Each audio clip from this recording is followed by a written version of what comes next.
light and light.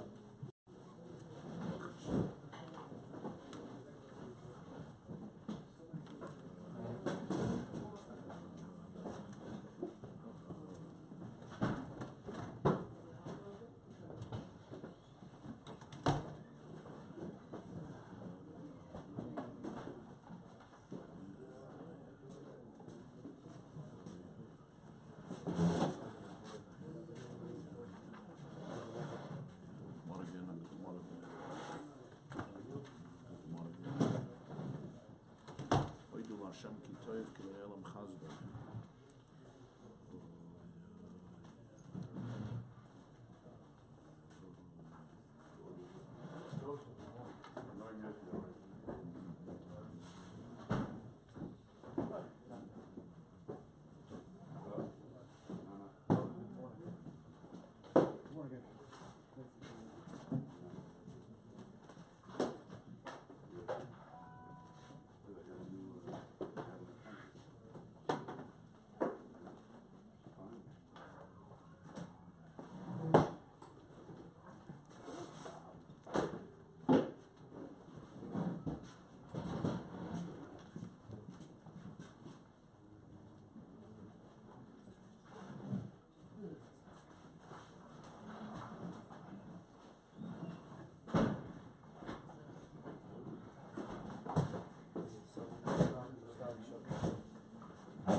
Toisvis,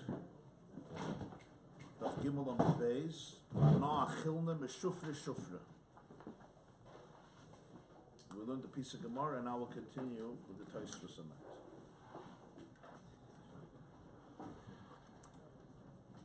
Or the next one, actually, Me'alya mikasafulach. Let's remember the story. The Gemarah told a story that there was a Gentile, a non-Jew, an Aramer, Hahu Arma, who came from an Aram, an Aramean, probably also from the word Arami. Yeah, probably also from the word Arami Ovid Avi.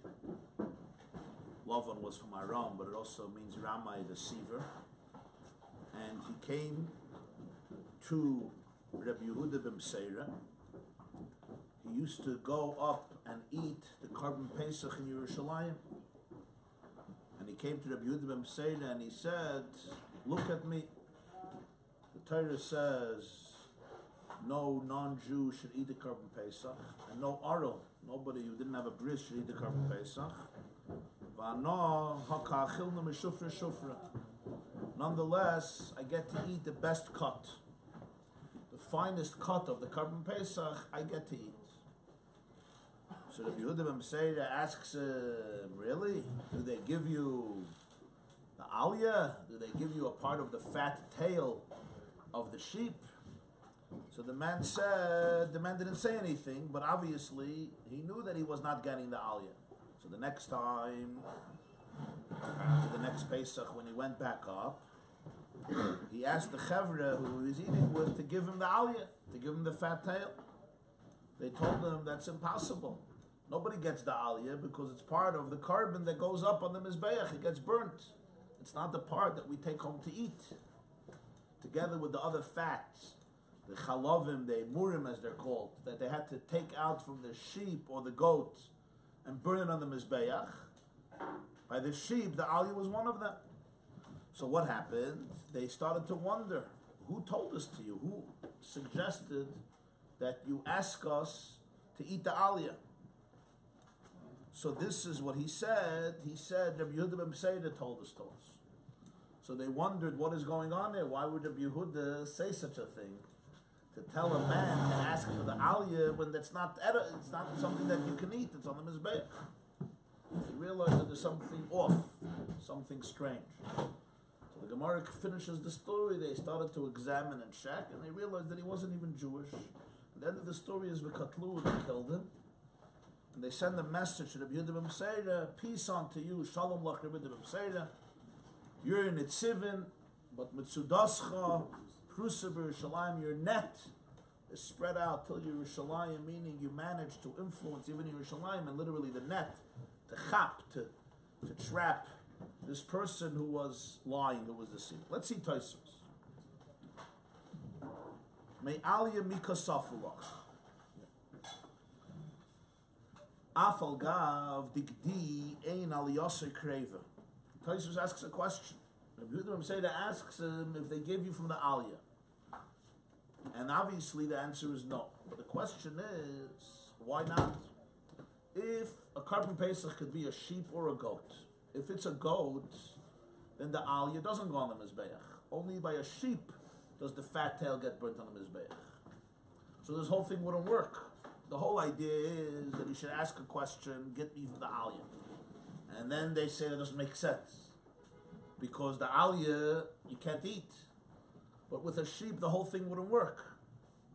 So Tosfos ein echanami, but roiv pischayim hayatleh. The fact is that the majority of the karbanos pesach was sheep, not goats. So Rabbi Yehuda ben Besaida assumed that it's going to be a sheep, Shema, or maybe he did lie, or maybe the man told him. Probably the man told him that they always do a sheep. They do a carbon pesach a sheep, so mainly he knew it's going to be a sheep, and if he asks for the aliyah, he's going to get stuck. He told him, I always bring a sheep, not a goat. Asks Tosfos a bigger question. Rabbi Yehuda ben Besaida shlei ala l'regel. Rabbi Yehuda ben Besaida concocted an entire scheme to get this person. He's going to go back and ask for the aliyah. We could have had a much better option. When you go to Yerushalayim, to the Beis Hamikdash, you'll make sure that he doesn't get the carbon pesach. You'll be able to tell the chevra to identify, or you'll give a message clearly. Obviously, he never made aliyah l'regel. He wasn't there. And as they told him at the end, you're in Nitzivim. In other words, you remained in Nitzivim. If he went to Yerushalayim, then there's no chiddush, you're in Nitzivim, and the net spread to Yerushalayim. So Tosfos wants to know, why didn't the Rabbi Besaida go for Pesach? Yesh loymar. Shaloi hayoloi karka. He didn't own karka. He didn't own real estate. He didn't own any fields, any homes in Eretz Yisrael. And Shittas HaTosfos, what we're saying here is that the chiyuv of aliyah l'regel, like Tosfos, is only if you own karka. If you don't own karka, even though you're renting, you have to live somewhere, somebody's allowing you to live, Tosfos says you wouldn't be mechuyev. And this is a fascinating Tosfos, a chiddush, that without karka, there was no aliyah l'regel. And the question the Mefarshim ask is, what about the carbon pesach? Let's say he's not mechuyev in aliyah l'regel, wasn't he mechuyev? There's two mitzvahs. There's a mitzvah, Pesach, Shul, Sukkot, to come to the Beis Hamikdash. Shalosh pam b'shana yirach kol schorcha. There's a mitzvah Pesach, Erev Pesach, you makriv the carbon Pesach. he obviously did neither of them because he didn't come at all. So Tosfos says that what that he didn't have karka. Where did he learn that? Mefarshim say that the pasuk says when you go up 3 times a year, pasuk says in Parshas Mishpatim, in Parshas Kisisa, v'lo yachmoid ish es artzecha. Nobody is going to crave your land. When you do aliyah l'regel, Hashem guarantees you. Everybody leaves their homes. It's dangerous. The enemy could come, thieves could come, and empty you out. All the men, yeah, and usually it was families, went to Yerushalayim, you leave a land empty. It says, nobody's going to want to take your land when you go 3 times a year. Which is a very interesting promise. It's one of those promises in the Torah that we've spoken our Amunah Shurim about this. If somebody writes a book, a document, and they want you to believe that it comes from God, they have to make sure not to write anything that's going to trap you. You're going to write something, and then everybody's going to see it's a sheker, it's a lie. So, for example, in Parshas Bahar it says that from the 7th year, no plowing, no planting, the field is hefker, it's ownerless, everybody can take. The Chisaimru, you're going to say, Manoicha, what are we going to eat? We didn't plant, we didn't harvest, what are we going to eat? So he says, the 6th year is going to have so much crop, it's going to yield so much grain and so much harvest. It's going to be enough for the 6th year. It's going to be enough for the 7th year. It's going to be even enough for the 8th year, because the 8th year you still have to eat leftovers till it's ready. So it's Shemitah, you don't have even the 8th year. It's going to be enough for 3 years. It's time for draya. So the first Shemitah, Jews would come into Eretz Yisrael and they would see this is not happening. In the sense of the whole text, they dismiss. This is one of the interesting mitzvahs. He says, I'm telling you, if you come 3 times a year, nobody's going to want your artzecha. Nobody's going to want your artzecha. These are types of things that the only one who can write it is somebody who's in charge, somebody who could save it. Because if not, you're defeating your own purpose. You're showing everybody that it's futile. You don't write things that can be disproven. That's why all the other religions always speak about Olam Haba. Everything is Olam Haba. Olam Haba you can't disprove. Nobody ever came back to say what's going on. In the whole Chumash, there's not a mention of Olam Haba. It's a fascinating thing. There's not a mention of Olam Haba in Chumash. Not one mention. In B'chakoisei Telechu, you'll get Gan Eden, you'll have Chayei Netzach, the Neshama is going to Pasmakaven, with Alav Yosem, with Asher Barlo, Olam Vod. There's going to be a Matzav over there in Gan Eden. Not only 72 rolls of sushi, but 7,200 rolls of sushi. And not 72 pies of pizza, but infinite pies of pizza. Nothing that I mentioned. So the Chavis Alavav, Rishonim asked this question. One of the interesting reasons they give is, there's a lot of different reasons. It's still a Pella, famous Shalom. One of the reasons they give it is, Gan Eden Olam Haba, everybody could sell you. You could sell you the Brooklyn Bridge as long as it's in heaven. There's no authenticity to it. I'll call upon him. It could be, it says, that this was Tosfos' proof. Since it says, when you go up to Shalosh Regalim, it doesn't say Rechushcha. It says, your Eretz. So the Mashmois is that if you have Karka that you own, you have Artzecha, then there's a Chiyuv of Aliyah L'Regel. So Tosfos Tainas, Ibn Msei didn't have Karka. So Artzecha in Chutzlar. No, Eretz Yisrael. We'll soon see the third answer. So he's leaving his house. So what do we worry about?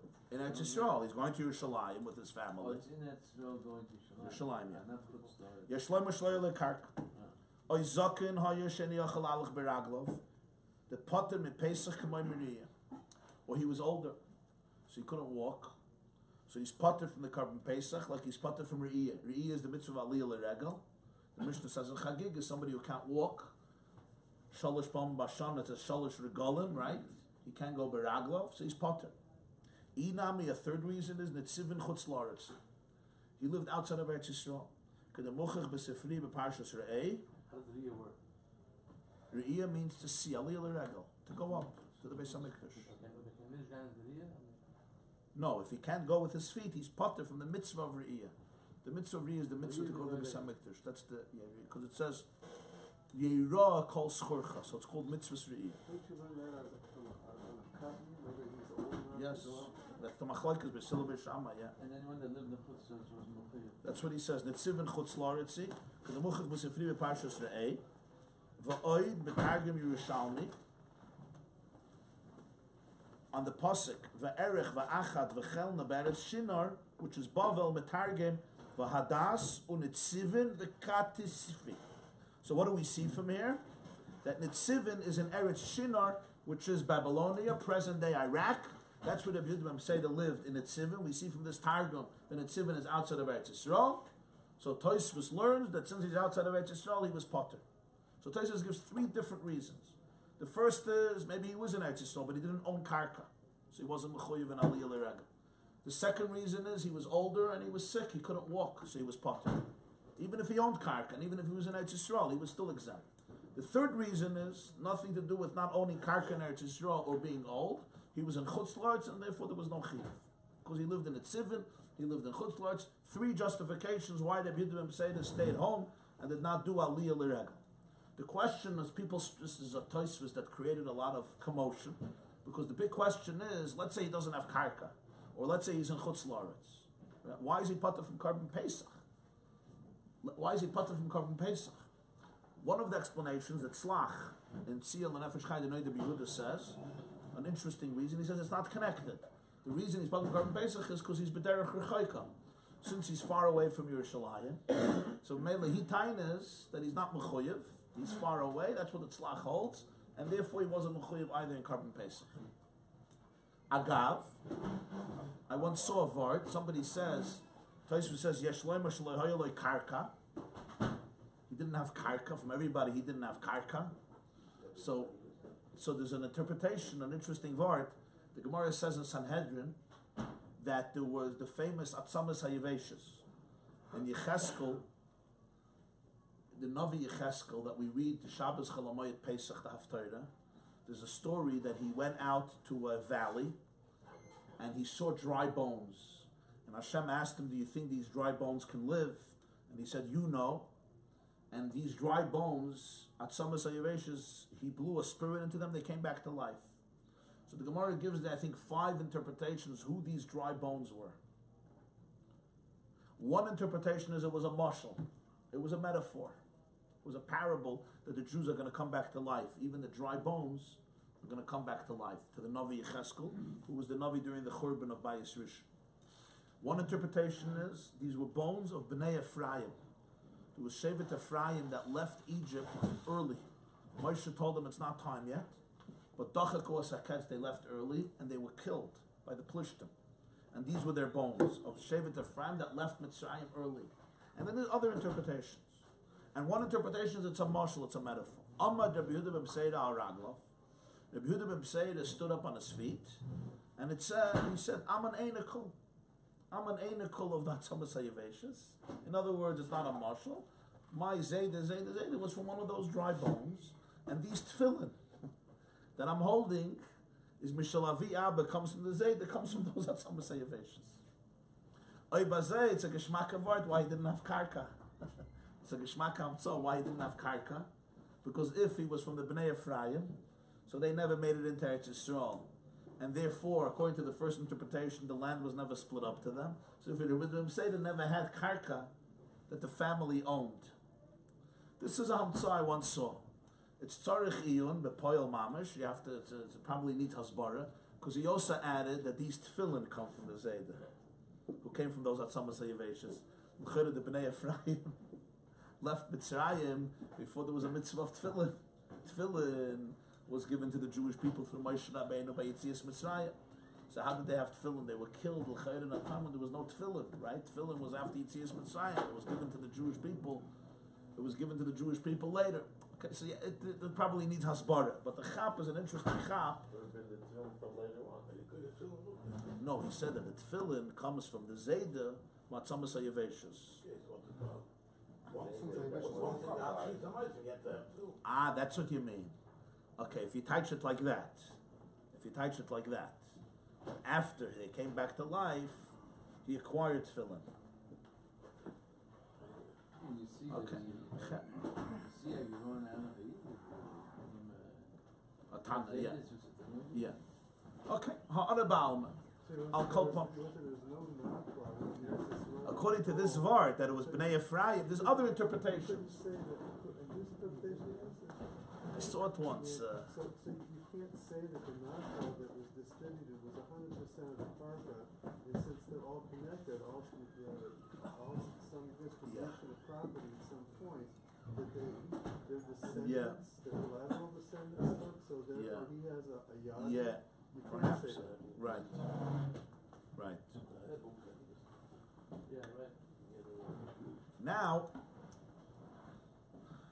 the question was raised, a good question, why they killed this person? Why they killed him? What was the issue of the Katlu? And Rashi even adds, Rabbi Yehuda said they didn't have the ability to kill him. What did this man do? He lied. He camouflaged himself as a Jew. He got the Korban Pesach. Fine. But why is he Chayav Misa? He's worse than that. So Ben Nechos, he's not allowed to eat it, no question. And he deceived the people. But for lying, you don't kill people.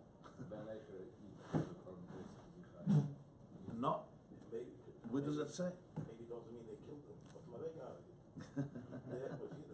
He's saying the Katlu doesn't mean they killed him. It means they insulted him. They threw him out, and it was like he was dead. That's what you're saying. The problem is, Rashi says, what does Rashi say? Rashi says the words, that Rabbi Yehuda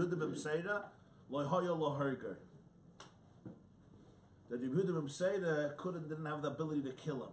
Obviously, if it was just insulting him, he could have also insulted him. It was chutzlars. So the Mashmoah says that it's bepashtas v'katlu. So this is a very unclear. Right. Rabbi Yehuda said he couldn't do it, as though he would want to do it, but he couldn't. There was something that's gebrennt in Rabbi Yehuda said that this is a dangerous person. From this Tosfos, it seems like others argue, but it seems from Tosfos that the obligation is if you live in Eretz Yisrael. If you live in Chutz La'aretz, you don't have to. You could stay home. Well, Torah just says Shalosh Bam Bashana Yira Kol Schorches Pnei Adon Hashem. Yeah. You see that the first two answers in Tosfos is not like that. Tosfos gives three answers. Whenever he gives more than one answer, it's because each answer has a problem. One answer is that he did live there, but he didn't have karma. First answer is he could have lived in Eretz Yisrael, didn't have karka. Second answer is Pashat Zaken, he couldn't go. Pashat he couldn't. He was an onus. They said to him after Nitzivim, you live in Nitzivim. No, that's what Tosfos says. He lived in Nitzivim. Maybe Nitzivim No, is Eretz Yisrael. one answer was that he Maybe Nitzivim Nitzivim is Eretz Yisrael. Nitzivim there? Yeah. Maybe there was a city called Nitzivim in Eretz Yisrael. Then we'll be able to kill him. Huh? Why would he be able to kill him? In Eretz Yisrael, they were Moshe.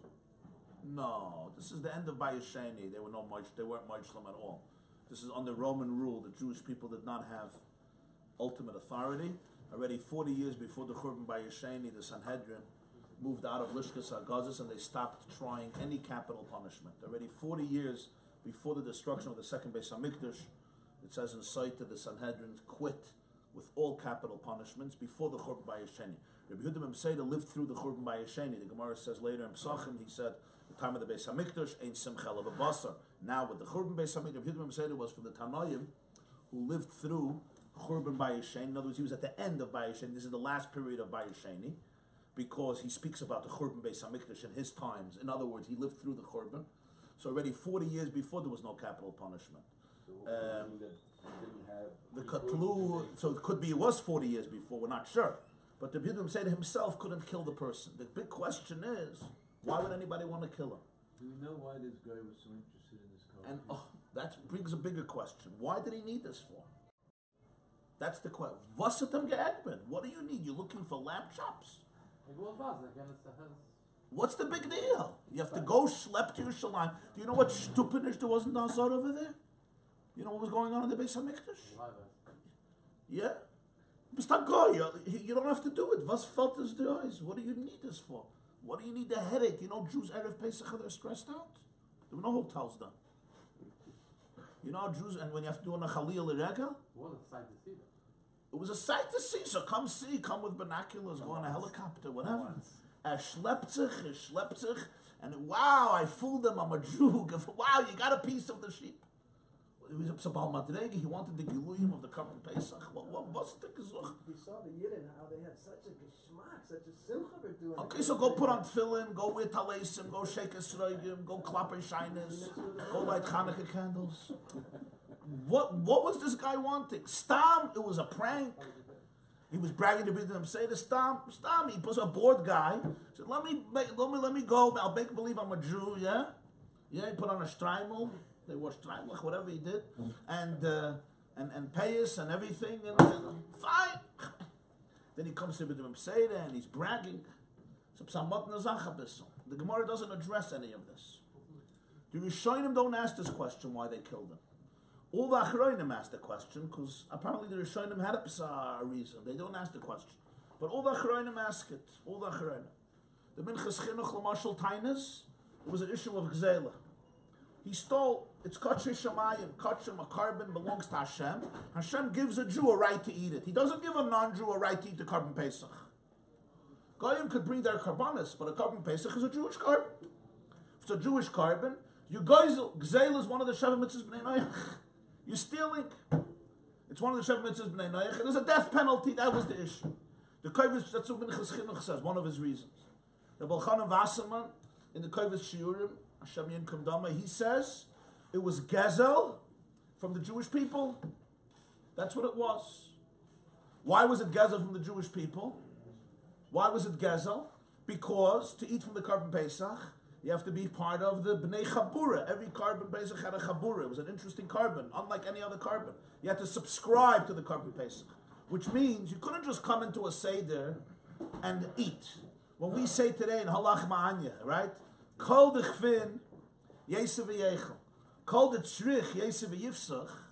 One of the Mefarshim asked in the Haggadah, it's not so simple. You can't just come into my Seder and enjoy my Karban Pesach. You have to be a monu. We say every morning, Hapchair v'maiser v'apesach, right? Hapesach einoi nechel elo l'menuyav. You remember in the morning before the Bishma Loimer. Hapesach einoi nechel elo. What's the lashon? It has to be eaten at night. It has to be eaten until midnight. A monui is a subscriber, somebody who becomes part of it. You have to be nimna on the Karban Pesach. So let's say 10 chevra, let's say a family or 2 families or 3 families got together or 10 friends. We're joining together. Everybody gave their $10, their $5, whatever it was worth. They bought the sheep or they bought the goat. They sent somebody to be at Makriv, or they all went if they could. It was a whole process how they were Makriv the Karban Pesach. So again, Lebed the Konfrelich, as we'll see later in Maseches Pesachim. And then they went together and they ate it at night by the Seder with matzah and with morer, and they had to barbecue it and roast it, sli ala eish, as it says, al roshev al krav al kippur. This person said he also gave money. He said, actually said, I gave money, why don't you give me from the aliyah? But in order to eat from it, you have to be a Bnei Chabura. In order to be from the Bnei Chabura, you have to be Jewish. If not, you can't be from the Bnei Chabura. So you're stealing. So why was he allowed to set him up that way? No, before that he was stealing. He said to him, what because he was Mechoyev Misa. Why is he allowed to put a stumbling block in front of him? Who? He He didn't put a stumbling fakir. They found out the truth. No, when he told him, why don't you, next time you go, ask him for it? He was giving them a heads up. Oh, you want to know why the B'dim Seder said ask for the aliyah? He said, no, I'm saying he said... Because he knew he'll ask, and they're going to figure out... I get it, but what I'm saying is if you're going to be machayim him like the Memphis Kinnick learns in Misa because it was Gezel, yeah. He was implying that it was permitted to him. It wasn't Gezel. Why shouldn't he have said to him, how can you go to Yerushalayim? You're not part of you're not a subscriber. So I mean, he could have told him straight up, you're not allowed to do that. He didn't. He set him up. So I'm asking, is there... You want to know why the B'dim said it didn't make him a Baal Tshuva? No, not about Tshuva. Why was he allowed to tell a Nachri to go to Yerushalayim? He could have said a mess. He could have done it a number of different... He sent the guy up for Misa. So I'm asking, is there a din... Well, he felt he was Mechuyev Misa. Yeah, so I'm saying, he's not a based in Mumcha. So how is he allowed to do that? How is he allowed to say, you know, great Tana? No, well, obviously, according to this shit, the Katlu was according to Bezdin, not Stam. But the Romans were the authority. How the Bezdin was... So maybe he didn't know he was... So if you're saying if it was 40 years within, they stopped. Could be it was before 40 years. Okay, that's a shaila. That 40 years they stopped. Okay, that's a shaila. How exactly it What happened? was the predicate that it wasn't someone later? Because he had Enoch Right. who were called there, right? Ein echanami. Yeah. Yeah. So again, there's no din. My question is, No. According to these Acharonim, the Minchas Chinuch says it was Gezel from Hashem. Kovetz Shurim says it was Gezel from people. It's one of the Shav Mitzvahs Bnei Noach. The Meroimei Sadad in Netziv says it's because he was Metamed Azara. He went in, it says that Koyanim, who served with Tumah, they went in, they knew their Tumah, they served in the Beis HaMikdash, they wouldn't send them to Bezdin. The Pirchei Kohuna would kill them because of the desecration. He was Metamed Azara, that's what the Netziv says. Another interpretation is, a very interesting interpretation, I saw there's a Gemarah, it's called Gemarah Shleima, with a commentary of a Jew named Baruch Noah, Avram Chaim Noah's son, the Baal HaShiurim, and he says that the Jews didn't kill him. It was the Romans who killed him. Why? They found in archaeological diggings on the Harabayas signs that were put up that till here a Gentile can go, and after this a Gentile can't go. This was put up by Hurdus, by the Romans. This was their way of, placating the Jewish people. This is a Jewish place. This is trespassing, and if you go past it, you're going to die. So he says the Katlu wasn't even the Jews. The Katlu was, according to the Roman authority, because he trespassed and he camouflaged himself as a Jew, and he was caught. It was a Moed B'Malchus of the Roman, because they found in these archaeological excavations these signs that were written in Roman characters, that if you try. The Baruch Noah, in his commentary on Gemarah Shleima, very interesting theory. The Kotlu, they killed him, wasn't a Jewish thing. The Jews wouldn't have killed him. Yeah? From Rashi, you see, it's not that way, because Rashi says, B'yad Reb Yehuda ben B'seir l'hoya l'hoya, why would B'seir want to kill him? Yeah? The Netziv says it was Mitzat Tumah, that he was Metamed Azara, whether it's B'dayraisa, B'dayrabanan, and that's what got them upset. I saw also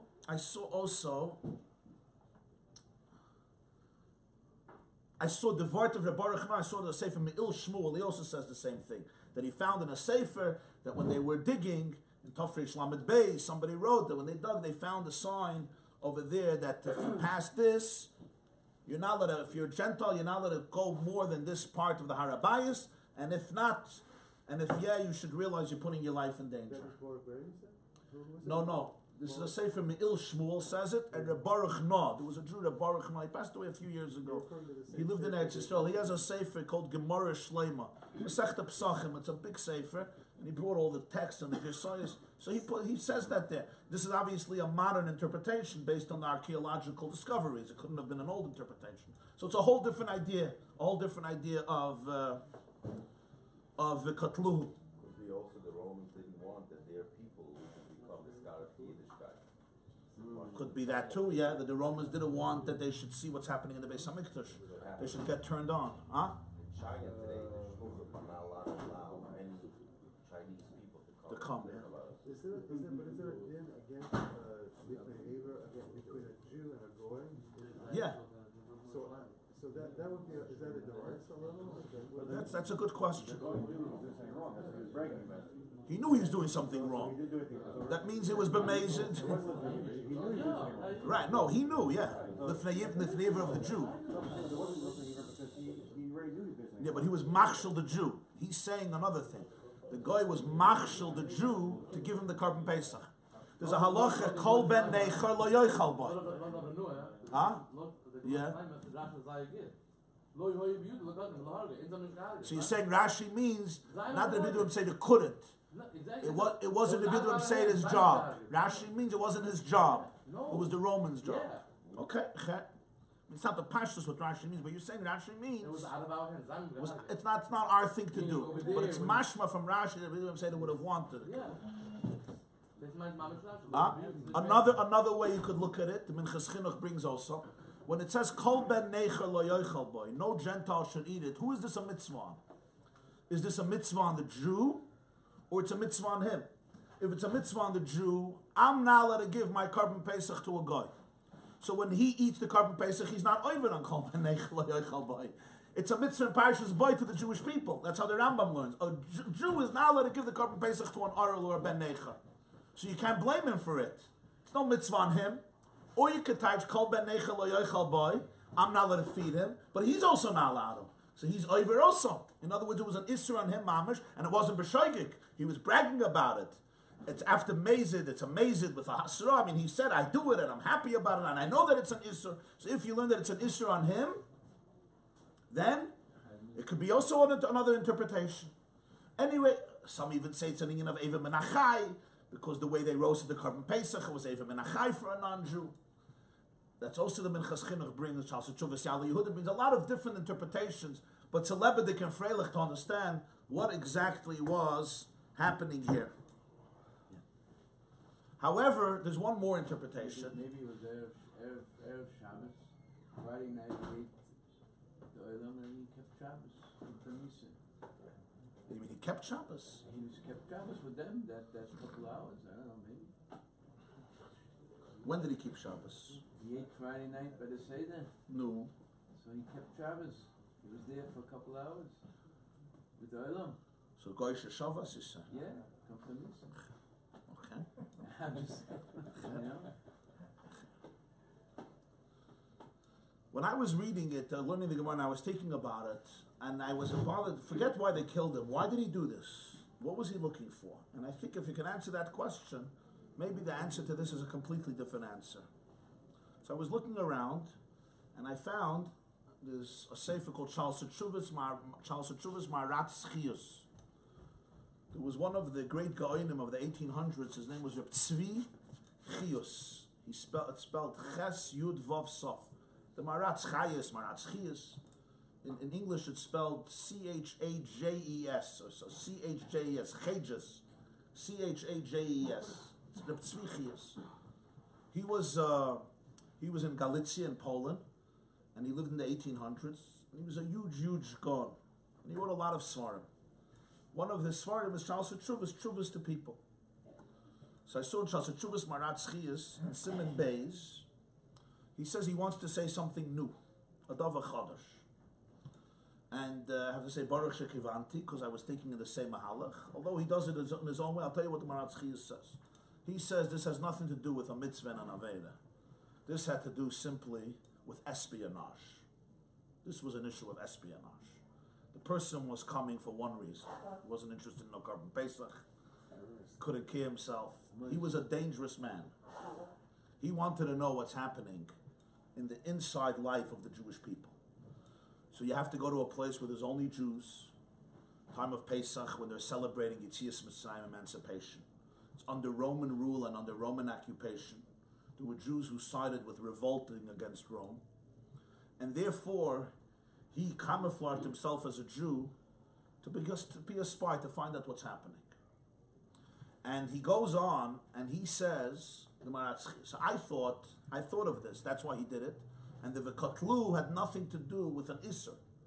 The V'katlu had to do simply because they didn't know what he heard, what he wants to hear. There were the Jews, as we know, were very split. There were Jews who advocated to surrender to the Romans. There were Jews who advocated war against the Romans, and they prevailed.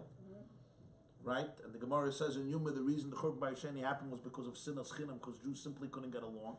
Rabbi Yochanan ben Zakkai felt they should make peace with the Romans, compromises. And the Kanoim, the Zealots, felt you have to revolt and make war against the Romans. Rabbi Yochanan ben Zakkai felt it was futile.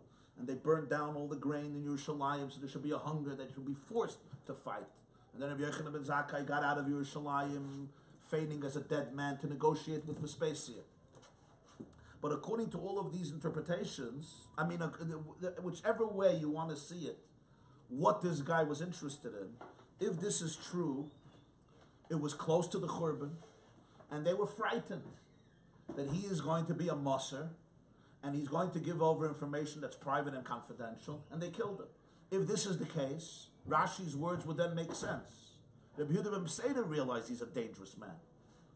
When he came to Rabbi Yehuda ben Peseda bragging, Rabbi Yehuda ben Peseda felt this may be a dangerous man, and you have to get rid of him because it's pikuach nefesh, and he can endanger thousands or millions of Jewish lives. But he couldn't do anything. He can't just kill somebody. So Rabbi Yehuda ben Peseda had to figure out a way that the Jewish people should realize what's happening in their midst. And as a result of that, he concocted the whole story. But the Maratz Chius says here even a bigger chiddush. Historians have always had a problem with Rabbi Yehuda ben Beseira's identity. Why? Here in the Gemarah, Rabbi Yehuda ben Beseira is living during the Beis Hamikdash because there's a Korban Pesach. But Chazal tells us as a medrash that Rabbi Yehuda ben Beseira met the father of Shmuel, and he blessed him. He should have a son like Shmuel Haramasi, the Navi Shmuel, and he had a son Shmuel. Shmuel was a colleague of Rav. Rav and Shmuel were students of Rabbi Yehuda Hanasi. Rabbi Yehuda Hanasi lived a century and a half after Churban Bayesheni. The father of Shmuel was a contemporary of Rebbe. This would mean Rabbi Yehuda ben Beseira lived some 200 years. Because Rabbi Yehuda Hanasi lived a century and a half after the Churban. Rabbi Yehuda ben Beseira was already an adult before the Churban, and he was a Tani, he was a big man. That means he lived 200 years, which is a very, obviously, extremely irregular and unusual. So generally, if you look around Rabbi Yehuda ben Beseira, you'll Google Rabbi Yehuda ben Beseira, they'll tell you Rabbi Yehuda ben Beseira Harishan, Rabbi Yehuda ben Beseira Hasheni. There were two Rabbi Yehuda ben Beseira, they don't have a choice. This is Rabbi Yehuda ben Beseira before the Churban, Rabbi Yehuda ben Beseira after the Churban. Comes Maratzchias and says, no, that whole thing is based on a mistake. We're assuming that this story happened during the Beis HaMikdash. It didn't happen during the Beis HaMikdash. And here we come to a very interesting discussion, which we will see soon later. The Rambam writes in Hilchos Beis HaBchira that you're allowed to be makriv all the karbonos without a Beis HaMikdash. You're allowed to eat the karbonos without a Beis HaMikdash.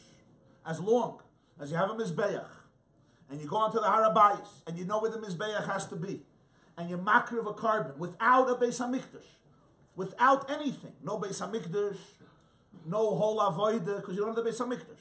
You could be makriv, a carbon, l'shittas haRambam, and many, many rishonim, without a Beis HaMikdash, without the walls of Yerushalayim, as long as you have a Mizbeach, you slaughter the animal, you sprinkle the blood, you do what you have to do, huh? And you can eat it if you can eat in Yerushalayim, you can eat in Yerushalayim, because the Rambam holds Kedusha, what's known as Kedusha Shniya, Kitchel L'Shaita, V'Kitchel L'Asid Lavai, that the Kedusha of Yerushalayim is forever, and the Kedushas HaMikdash never ceased even after the Churban, and therefore all the halachas. Now you have a few problems. Problem number one is you have to obviously build a Mizbeach. You have to go up to the Harabayis. Problem number two is Tumah. You're not allowed to go into the Harabayis and the Mekayim HaMizbeach with Tumah. It's an Isser Kares. But 1 second. Here you have two issues. Issue number one is Tumah Hutra B'Tzibur. If most of the Tzibur is Tameh, the Koyanim are allowed to do with Tumah. The Koyanim have to do it. And the Tzibur is allowed to eat B'Tumah. They're allowed to eat B'Tumah. If most of the Tzibur is Tameh. If not, you have to wait for Pesach Shem. Ad Kedei Kach, that throughout all of Jewish history, there was one of the Bali Ataisus of Ben Yechiel in Paris, Reb Chaim Koyen, who said they want to be Makar of the Korban Pesach, and you're talking in the 1200s, 1100s. The Kafta Vaferach brings, they decided they want to be Makar of the Korban Pesach. In fact, no less than Reb Akiva Eiger, who lived in the 1700s, wanted to try to be Makar of the Korban Pesach. He didn't live in Eretz Yisrael, but he asked about it. Can we get permission from the Yishmaelim to go build a Mizbeach on the Harabayas, Tumah Hutra B'Tzibur, be Makar of the Korban Pesach, eat it. Ad Kedei Kach, based on this shitta, half of a fella. Why Tumah Hutra B'Tzibur? Especially after the Churban, they could still have the ashes of the Parah Aduma for some time, so they don't even have to rely on that. They can have Tara. It goes so far, although I'm not going to elaborate on this now, we're going to get to it later.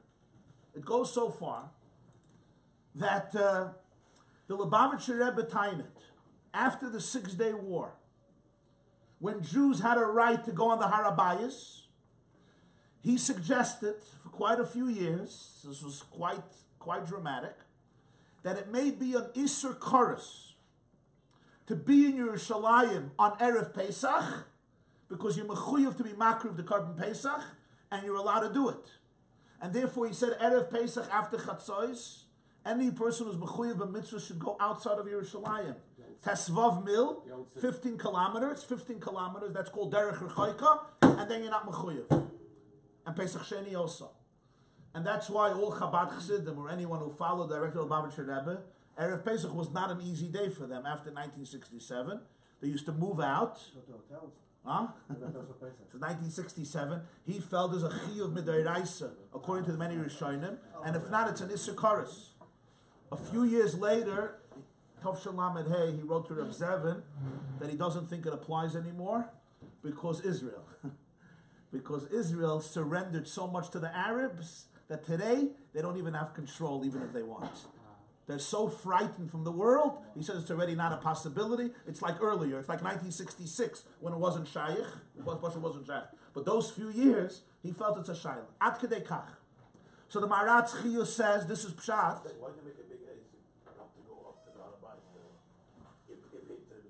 No, Hutter B'tzibah to be making the Korban Pesach. Not stam to go in as a Talmudic person. To go in as a Talmudic person, you're not allowed to. But if we're going to be makriv the Korban Pesach, and we don't have, so you could use a kohen to be makriv, to sprinkle the blood, and we could do it. And then, Rabbi Akiva Eiger asked the Chassam Sofer if he thinks it's a possibility. The Chassam Sofer writes back to Rabbi Akiva Eiger, my dear father-in-law, this is a bad idea. This is a very bad idea. And he convinces Rabbi Akiva Eiger, Chassam Sofer. Chassam Sofer, a whole long tshuva, this is really not a good idea. But the Chassam Sofer also in theory agrees with us. Ad kedei kach.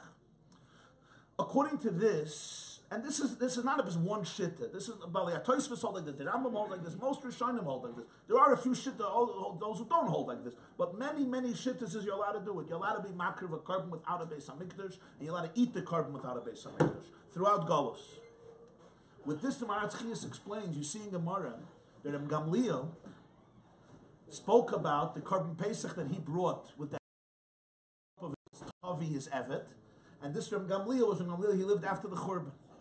It says, after Churban Bayesheni, Jews, whenever they can, used to do Aliyah L'Regel. That we know. They did Aliyah L'Regel because this was the place. There was no Beis HaMikdash, but whoever can, Pesach Shul Sukkot used to come there. And he proves from Shas that they also brought the Korban Pesach. Even though they didn't have a Beis HaMikdash, they also brought the Korban Pesach. And Ram Gamliel brought the Korban Pesach. However, when the Romans buckled down, especially after the revolt of Bar Kokhba, when Adrianus Caesar, Adrian, ruled out everything, and he flattened Yerushalayim, and he changed the name to Ayala Kapatalina, and he changed the name of Judea to Palestine. Why is it called Palestine? This was a Roman invention to add insult to injury, that Palestine should be named after the Plishtim, the Philistines who used to live there. The name Palestine came from the Romans. They also changed the name of Yerushalayim. He also lowered the Har HaBayis around 1,000 feet. That's why it doesn't look like a mountain anymore. So then being makriv the Korban Pesach was an issue of danger. Mamash, an issue of danger. And it was done, but it was done secretly. And if they would find out Jews are gathering there, they saw it as a revolt, another Bar Kokhba, and it could be extremely dangerous. Tainas the Maratz Chiyus, Rabbi Yehuda ben Beseira was the man. This was after Churban. That's why there's no shaila why he wasn't Oila L'Regel. He wasn't Mechuyev in Aliyah L'Regel. There was nothing to be Oila for. There was no mitzvah. Jews would be Oila. And this guy went to the Har HaBayis and he saw what's going on. Rabbi Yehuda ben Beseira realized how dangerous this man is because he could report. And if he reports, many Jews could be murdered and killed, and that's why he did what he did. That's a whole different interpretation of the Gemarah of why V'katluhu, and it will explain why Rashi felt Rabbi Yehuda ben Beseira had to kill him, completely not for halachic reasons or for political reasons, but the reasons was simply security. As he puts it at the end, Habal lahargach, hashkim lahargai. They felt this man is trying to kill, and they had to kill him first.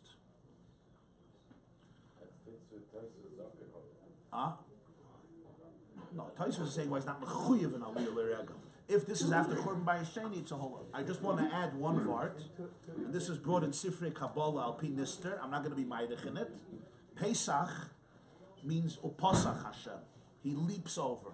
He goes beyond. That's Pesach. Yeah, it's known in Kisvei Harizal. All the klippas, everything in the world gets chiyas from Hashem. Everything. But Hashem gives everyone life according to what they need. The ant gets what its need. The mosquito gets what its need. The rat gets what its need.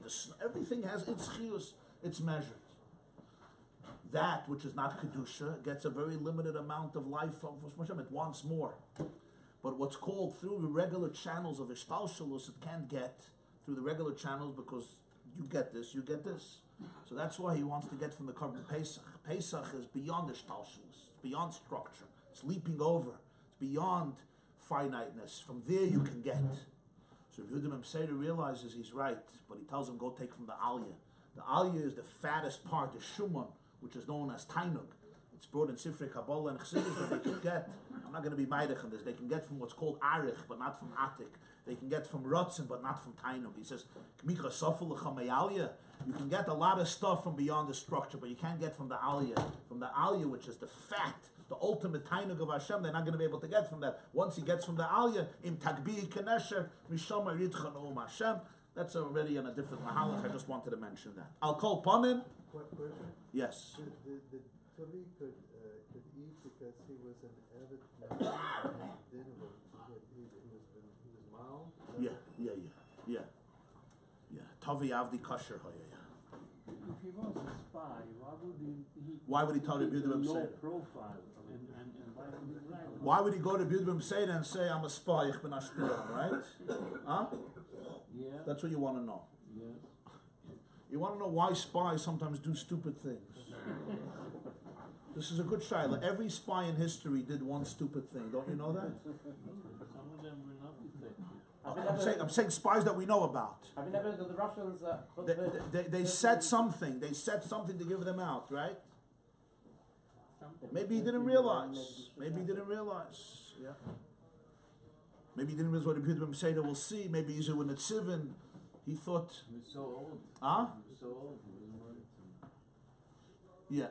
Stop. Another interesting thing. I don't know if it's a diuk, but I was just thinking about it. When the story is told, yeah, it says there was a guy who used to go eat Pesachim in Yerushalayim. Omar, he said. It doesn't say to who he said. He said, "V'chol b'neicha lo yochel boy," and I'm eating the best. Omar lei Rabbi Yehuda ben Seder. Shouldn't it said Omar le Rabbi Yehuda ben Seder? And Rabbi ben Seder answered him. It doesn't say who he said it to. It just said Rabbi ben Seder responded. I'm wondering, is the Gemarah trying to say this guy was schmoozing with friends? They were having a poker game in the tzivin. He didn't tell him. He didn't say to Rabbi ben Seder. Rabbi ben Seder heard this man bragging to his friends. He was drunk. You can imagine the scene. He was in a tzivin. He was sitting in a bar. He was stoned. And he said, by the way, I fooled the Jews. Rabbi ben Seder heard this. And Rabbi ben Seder, b'chachmasai said, well, you didn't fool anybody. Are they giving you from the aliyah? Now it's interesting, he says, Anoka achilna mishufre shufre. Why not shufre once? I don't mean to be a nudnik and be medayik in this guy's language. Why did he say mishufre shufre? Not mishufre. But why can't he say from the best? Huh? I'll tell you why. This is how the Yehuda ben Seder got him. Let me ask you a question. Why did he listen to the Yehuda ben Seder? If he knew he was a spy, or whatever he knew, let's say he wasn't a spy. Why did he listen to the Yehuda ben Seder? He thought the Yehuda ben Seder wants to help him fool the Jews. However you learn the Gemarah, he knew the Yehuda ben Seder was Ayid. Will the Jew help him fool Jews? Obviously not. So why did he listen to him? Shaita. Why are you going back and asking him from the Aliyah? You got to be a fool. He was killed as a result. He should have investigated why the Yehuda ben Seder is setting him up. What did he think? The Yehuda ben Seder is doing him a favor? Obviously, the Yehuda ben Seder is on the Jewish side. So the Yehuda ben Seder is going to protect the Jewish interests. So why did he follow the Yehuda ben Seder? The Yehuda ben Seder said, go ask for the Aliyah. Why did he do that? It's a good shaila, no? Why did he follow? Why didn't he stop saying, and especially if you're a spy, but even if you learn he's not a spy, like all the other Mefarshim, he was a regular liar, Ishkin Shpion, a liar, fine. But go back and do what you were doing. You were doing it well. Rabbi Yehuda said it got to him. He got to him. So the Havana is, this is Mashmos from the Maharshal and the Maharshal. The Havana of the Rabbi Yehuda said something more to him. The Rabbi Yehuda said, they know exactly who you are. They're not foolish. They know exactly who you are. But the halacha is, Kol b'neicha lo yochel boy. We're not allowed to give the guy the best cut. That we're not allowed to give. We give the guy the simple cut. The simple cut. He said, Anaka chilna mishufre shufre. He didn't say it's good. He said, the best of the best. He said, no. You got good. You didn't get the best of the best. Kol b'neicha lo yochel boy means the rest, the leftovers, we give anybody. The tongue is the best. Huh? The tongue is the So best. the tongue, he thought the aliyah. Okay, so you My disagree. father was a butcher. Kapsa. Your father was a butcher. And the most expensive pieces of tongue. Okay, that's what Avram Avinu also felt. Gimel L'shain is b'chayim. So when he heard this, so the Rebbe Messiah says they know this was his chachma. They know you're a guy. They're only giving you inferior meat. They're not giving you the best. Now, he knew that Rebbe Messiah was wrong. Because he knew that they didn't know he was a guy. He knew the truth. The Rebbe Messiah said they know. They're not giving you the best of the best. Ask for the aliyah. They won't give it to you. He knew that Rebbe Messiah was wrong. He knew that he fooled everybody. Right? Rebbe Messiah also knew that he's going to think Rebbe Messiah was wrong. So what did he do? He asked for the aliyah, and that way he'll get shufra the shufra, taka, and everything will be good. He didn't realize the setup of Rebbe Messiah. That's why he said shufra shufra. Rebbe Messiah said, it's not shufra shufra, the aliyah is shufra shufra. Go ask for it. You'll see you won't get it, because they know you're a guy. He knew that he was fooling them, so he asked for the aliyah. He asked for the aliyah. He thought he's going to get it, because they think he's a Jew. He didn't realize. He never learned Chumash Vayikra. And that the aliyah you can't eat because it goes on the Mizbeach. That's the shufra shufra. You see, for me, every word in Gemarah is b'diuk. It's not stam shufra shufra. Let's repeat it. Let's say things 100 times, twice. You don't do that. Lashon Ktsara. Weiter. Next story. Rev Kahana. Rev Kahana Cholash. Rev Kahana fell ill. Shvach. He became sick. Shadrua Rabbanon Rabbi Yeshua Berei Ravidi. The rabbi sent Rabbi Yeshua, the son of Rabidi. Amruleh, they told him, Zil B'doik Mai Dine. Go check out what is the status, what is the state of Rev Kahana. The Rabbanon send Rabbi Yeshua, the son of Ravidi. Yeshua goes to visit Rev Kahana. Ashkeche, he finds the Noch Nafshe. Reb Kahana passed away. Noch Nafshe means literally his soul rested, meaning his soul left his body. Kare li levushe. Rabbi Yeshua tore, he did kriya, he tore his garment. But vahadre lekare lachayre. He took the tear and he turned it around, or he tucked it in, he turned it back so that it shouldn't be obvious. Rashi, b'doik mai dine, b'doik v'da mani yesaboy. Adru lekare lachayre, shelo yavinu mahir lahedya. When they see him, they shouldn't understand right away, clearly that he passed away. Why? V'yetze libam. V'yetze libam means they'll be overwhelmed from shock and grief. Their heart will go out from shock. So that's why he took the kriya and he turned it around so that they shouldn't see it clearly. He comes back. Uvachi, he's crying. V'asi, and he comes to them. He comes back to them. But he's crying. Amruleh, they say, Noch Nafshe. Did he pass away? Because they saw him crying. So he says, I'm no loy kamina. I didn't say these words. And he says, I especially didn't say these words. The pasuk says in Mishlei Perik Yud, Proverbs 10, Umoitzi diba huksil. It's a foolish thing to be moitzi diba, to bring out from your mouth negativity. So even though he wanted to inform them, but he didn't want to say the words, Reb Kahana died, Reb Kahana passed away. They understood. So this all fits into the whole sugya of the Gemarah, that when a person speaks, they should use refined language, including also, it's not a mitzvah to run and tell people bad news. It's not true. It says Diba. Moitzi diba literally means negative, absura ra, evil news. Like diba is negative news. It's a foolish thing to do. Some people have chayas from it. They run in and they tell everybody the tragedy. No, not like that. My father was a butcher and he was delivering the meat somewhere, and he said, "Is your husband here to pay the money?" So I'm sorry, my husband's died. Because we didn't tell him. He said, next time you must always tell me if someone is in a film. He didn't know. Okay. If they have to know, they have to know. You have to know. You don't dance around and tell people. You tell people quietly in a serious way. Yeah, but he didn't want to say the words. He's not saying it's an issur. He just didn't want to say the words. And he also didn't even want to do it. They shouldn't even see right away. In other words, he was sensitive It's not just because you don't want to. You want to be sensitive to people. Yeah. Yeah.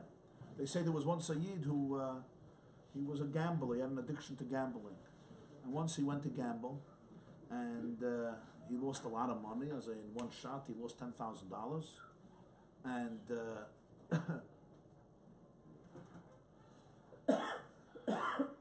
And what happened was, from the Agnes Nefesh, he died.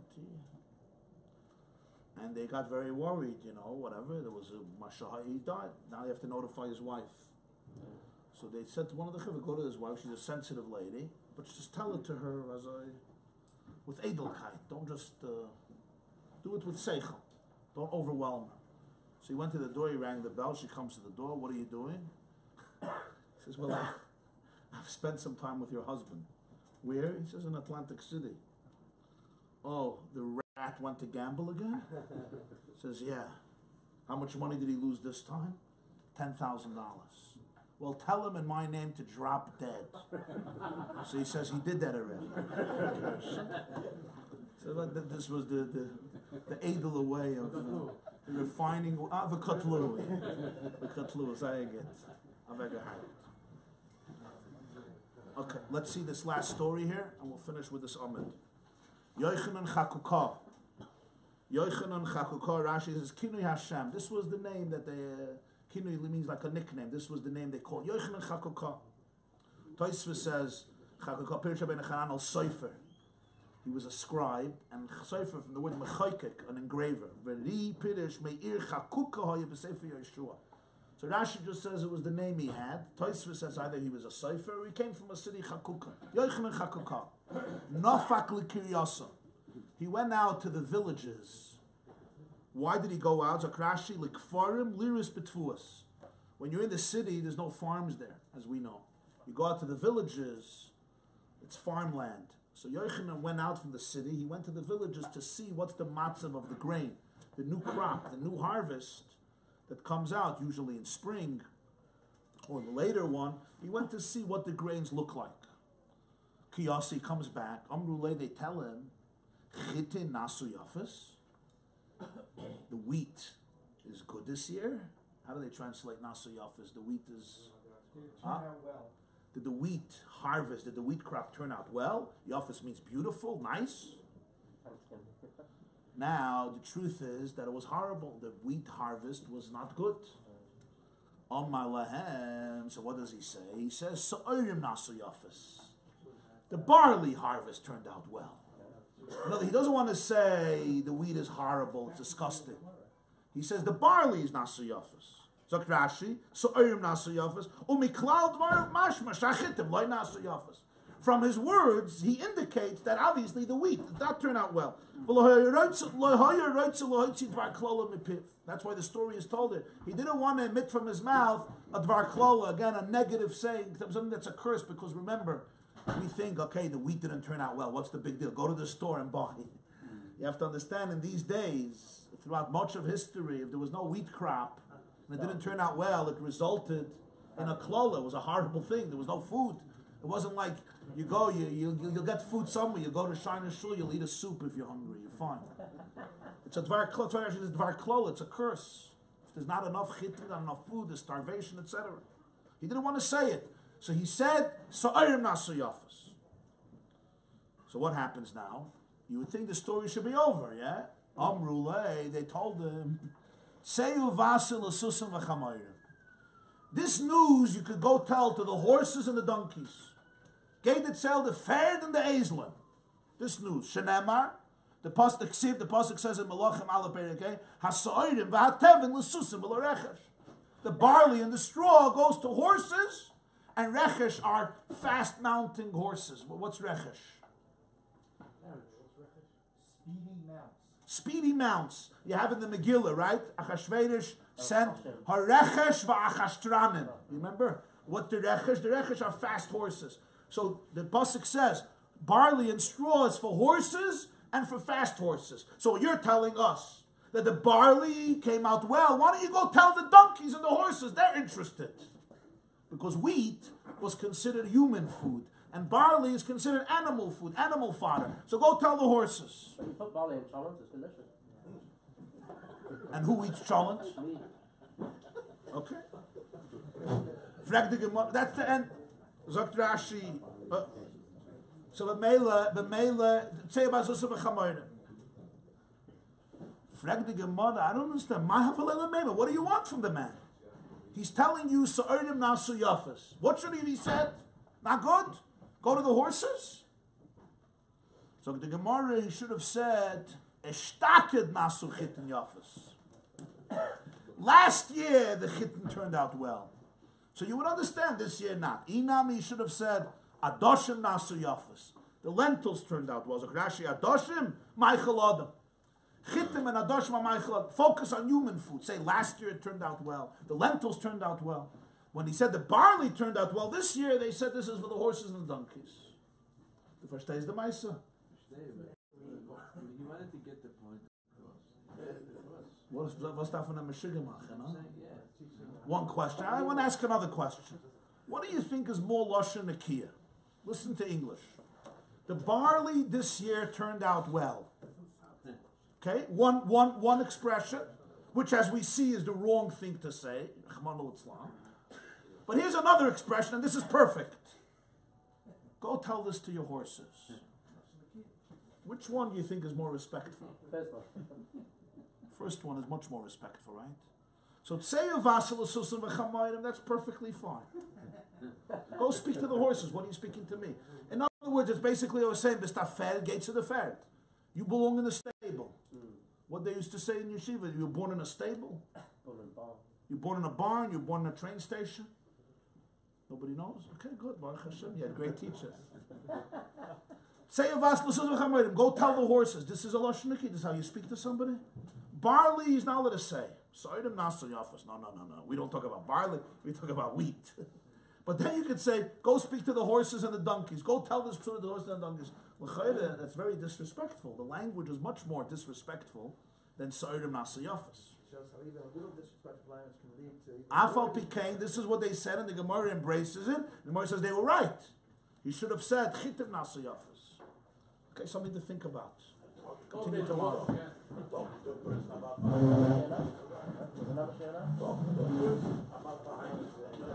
They told him. So what they tell him? Say a basel susim v'chamayim. He said sa'orim nasu yafas.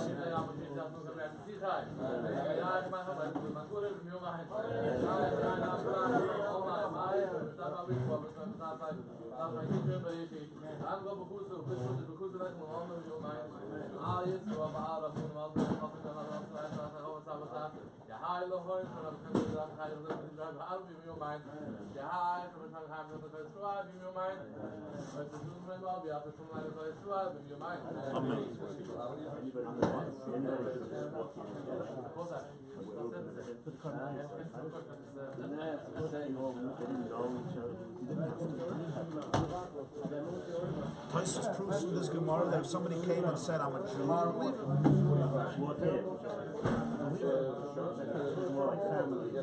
Well, that was natural. Right. If a guy didn't have family, you got my email. It was response to your advertisement. If you get that. It was usually families. Right. But it didn't have to be families. Anybody could. Yeah, what if there was a single guy? He Join anyway. It was usually families. It says in Parshas Boys, Sela Boys. It's sort of like picture the thing. Pasuk says in Parshas Boys, Sela Boys. A sheep for a home. V'im yimat habayis miyoisas. One of the family is too small for a sheep. So then you can add whatever you want. If you had a big family, 50 people, it worked. If you had a small family, you didn't have a family. So you had to join other people. They don't know. You couldn't eat a whole sheep yourself. You couldn't eat a whole sheep yourself. The fact that he walked into it, You joined the group. There was maybe a group for bachelors. I don't know. It's a group. They have different groups. In America, there's no custody system. What you doing in America? You're saying the pellers are Yochanan and Chavukah, but you see they're giving him Musa. They no, that's what they were saying. They were saying, but why are you speaking like this? Just you sell the horses, don't tell us. Say Nakia, they told them, listen, this is not Nakia anyway, so it makes sense. No, but the Gemara says, okay, they were right. You should have said Chittim and Shtakim. He says to them, Sa'arim Nasu Yafis. They say this, you tell horses. Don't tell us Sa'arim Nasu Yafis. Not a Maichalodim. Don't tell this to us. Just tell horses. Speak to us. Don't say these words. This is a big embarrassment. 8 was time she gets the soil. You talk to the person and you're telling him about somebody what do you say? Somebody who tries to play the game and says he's Nakia, but he's not. So you talk to him his way. You say it was an insult to them. You're talking about animal food. Even though you want to have a nice language, but don't talk to like an animal. You're treating me like an animal. But then they spoke lower. You're treating me like an animal. But then they spoke back. No, they had to tell Lower them. language. What's going on with you? I'm talking to But l'chayda, their lashon was a little coarse. No, go speak to the horses. You should have said, "We're people." Speak to us like Shal Satrubas Maritz Chayes Simon Beis Ois Hey. Simon Beis Ois Hey. Shoot Maratz Hey. Called it Tzrich Yesem Yifsa. they say they used to say Erev Pesach. Now we say it in Pesach, but they used to say it Erev Pesach. Or the Taichas, because today's Daf Kaima, so everybody could. Today the Yifsach is Daf Kaima. But they used to say this Before Pesach.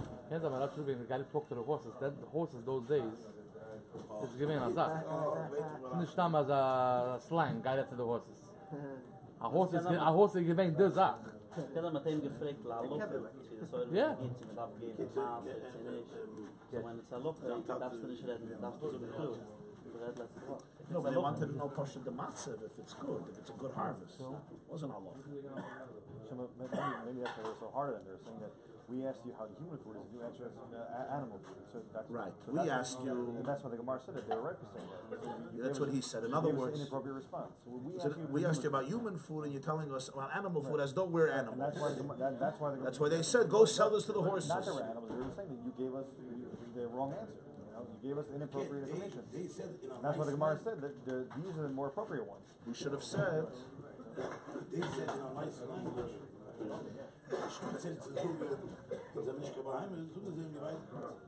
Go tell this to the animals.